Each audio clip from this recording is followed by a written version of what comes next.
বরিশাল জেলার পক্ষ থেকে সভাপতি বা সেক্রেটারি যে কোনো একজনকে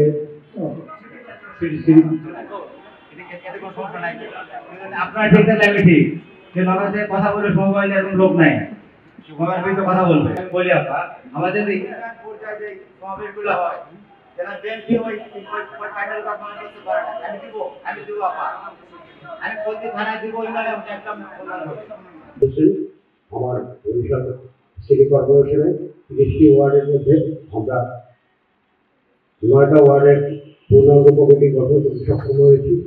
বরিশাল জেলা সেক্রেটারি আবুল কালাম সাহেব আমার সিটি কর্পোরেশন আমার থানার অনেক নেতৃবর্গ আছে, তারা সবাই চেনবে। তার সাথে আমার আবুল হোসেন খানের সামনে তার সাথে আমার দোস্তের মতো অনেক কথা কাটাকাটি হয়েছে। ধারাবাড়ি জেলার জেলা কমিটি কমপ্লিট, উপজেলা কমপ্লিট, উপজেলা 4টা, 2টা আছে আহ্বায়ক কমিটি। এবং রাজশাহীতে এমন বিপ্লব ঘটাবো, সেই বিপ্লবের মাধ্যমে আমরা দেশ নায়ক তারেক রহমানকে তার জন্য হাতকে শক্তিশালী করতে পারি। মঞ্চে উপস্থিত আছেন বাংলাদেশ জাতীয়তাবাদী। আমি আমার বাড়ি হচ্ছে ফেনী প্রপারের মধ্যে, আর আমার মাননীয় সভাপতি মহোদয় বাড়ি হচ্ছে আসলে আমার থেকে প্রায় 30 থেকে 32 মাইল দূরে। ওনার সাথে যোগাযোগ করে আমরা এই আগামী দিনে যে উপজেলা কমিটিগুলো, পৌরসভার কমিটিগুলো আমরা যত তাড়াতাড়ি পারি আমরা এই কমিটিগুলো আমরা আপনাদেরকে উপহার দেবো। 5টা থানা ইতিমধ্যে আমার হয়ে গেছে, 5টা পৌরসভা হয়ে গেছে, 26টা ইউনিয়ন হয়ে গেছে। আমার এলাকায় গোবিন্দগঞ্জে একটা সমাবেশের আয়োজন করছি, প্রক্রিয়া চলছে। 17টা ইউনিয়ন একটি পৌর নিয়ে আমাদের গোবিন্দগঞ্জ, এবং এই গোবিন্দগঞ্জে আমি তৎপরতা চালাচ্ছি। আমি সরকারি চাকরি করি, জাতীয় বিশ্ববিদ্যালয়ের একটা ডাইরেক্টর পোস্টে আল্লাহ আমাদের রাখছেন। আমি জাতীয়তাবাদী পেশাজীবী পরিষদের সিনিয়র সভাপতি জাতীয় বিশ্ববিদ্যালয়ের। কোথাও 7 দিন 10 দিনে থাকা লাগছে, জনগণ এলাকা আমার এক ফ্রেন্ডে যাই আমার 7 দিন অবস্থান করতে হচ্ছে। প্রায় 5টা থানার মতো ঢাকা মহানগর উত্তরে কমিটি প্রায় চূড়ান্ত আছে। ফুটবলের কারণে কিন্তু আমরা আগাইতে পারতেছি না, কারণ কোন গ্রুপ থেকে আসতে হবে, মানে তারা আবার অনীহা প্রকাশ করে। এইগুলো যেন আমরা উত্তরণ করতে পারি আমাদের কেন্দ্রীয় নেতৃবৃন্দের সহযোগিতা। আমি ঠাকুরগাঁও পঞ্চায়েত দিনাজপুর এই তো এই কমিটিগুলো আমরা 10 তারিখের মধ্যেই করবো ইনশাআল্লাহ।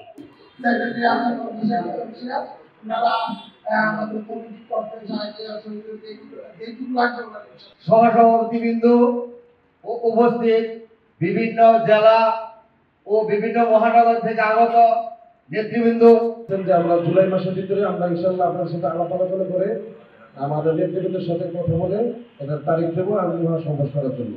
আপনারা 64 জেলা থেকে প্রতিনিধি এখানে এসেছেন কম বেশি।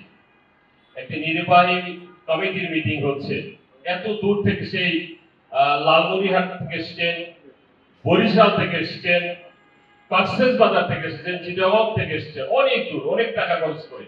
64 জেলা, উপজেলা, ইউনিয়ন, ওয়ার্ড, এই কথাগুলো আমাদের যদি শক্তি অর্জন করতে হয় তাইলে ওই ওয়ার্ড পর্যন্ত, ওই ইউনিয়ন পর্যন্ত আমাদের যেতে হবে। সবাই আসার জন্য আমি আন্তরিকভাবে আবার ধন্যবাদ জানাচ্ছি।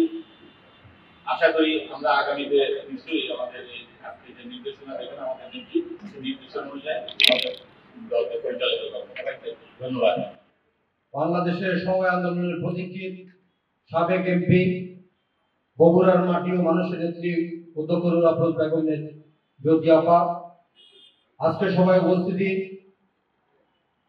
সহসভাপতি মৌলিক মোহাম্মদ মোকাবেল কবির। আপনারা জানেন যে অনেক সংগঠন আছে, আমি নাম বলবো না, তাদের ঢাকা পর্যন্ত অস্তিত্ব, অন্য জায়গায় শুধু নাম মাত্র। আর আমাদের সংগঠন জেলা কমিটি তো আছে, সেখানে ইউনিয়ন কমিটি, ওয়ার্ড কমিটি, উপজেলা কমিটি একসাথে আমি চাই। আমি এই জন্য আপনাদের অত্যন্ত সাধুবাদ জানাচ্ছি এবং ধন্যবাদ জানাচ্ছি। সারা বাংলাদেশ থেকে বিশেষ করে যে ডিভিশনগুলো আছে সেই ডিভিশনগুলোর লোক এবং প্রত্যেকটা জেলার হয় সভাপতি অথবা সেক্রেটারি এসেছেন অথবা দুজনই এসেছেন এবং কিছু হয়তো 2-4 জন আসেন।